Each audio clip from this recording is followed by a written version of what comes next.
I am not too ashamed to admit that my soul loves deeply. To loudly declare my love for the world, humans, and myself is to honor the strongest and most vulnerable parts of myself. I am not satisfied to pretend I am above wearing my heart on my sleeve, that I do not feel as viscerally as I do. Neurodivergence has ensured that the human capacity for connection endlessly amazes me. More than that, though, I find myself dumbfounded by our quiet attempt to evolve past our innate need for it.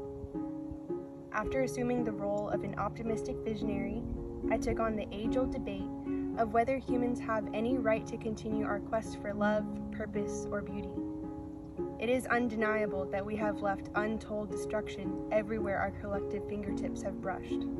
My Jehovah's Witness upbringing compounded this internal dilemma, instilling in me the belief that humans will never be enough to deserve good, and I have spent the last 4 years unraveling this form of self-hatred. We are not taught to love ourselves truly, which demands that we open our hearts to each other with the intent of being seen and loved and held. To be truly seen is terrifying, and most of us are secretly horrified to find ourselves here as puny humans floating on a rock in space. So though we all need and want nothing more than to be utterly honest, to admit we do not know why we are here, but want to make the best of it with each other anyway, we build walls to keep love from transforming us. We tell ourselves we do not deserve, we are not enough, and we cannot change. But what if love was never meant to be a comfortable experience? What if we have been socialized to be so afraid of the way love melts us down to our bones that we no longer allow ourselves to experience its burn? What if our species' downfall lies in our self-denial of love's inevitable pain?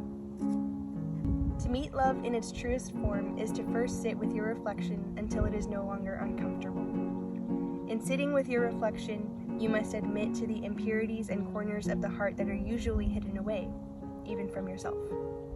You must learn to accept that you are just a human, that you cannot outrun pain and death on this rock, and that you are not more worthy than any other human that has come before you in this void.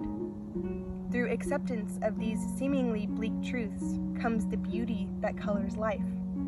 Without these truths, existence on earth would lose its luster, for it would be frivolous. To be, knowing you will not last forever, presents a challenge. How will you exist while you're here? What behaviors, patterns, words, relationships, journeys, heartbreaks, transformations will your existence be known by?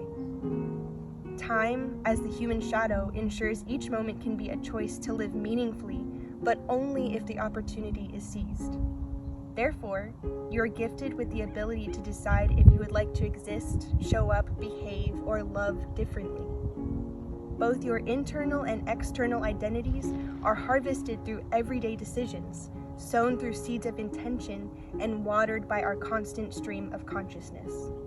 You have far more responsibility for your individual happiness than you may like to admit. Through embracing these truths, I have accepted what I viewed as the most fragmented parts of myself.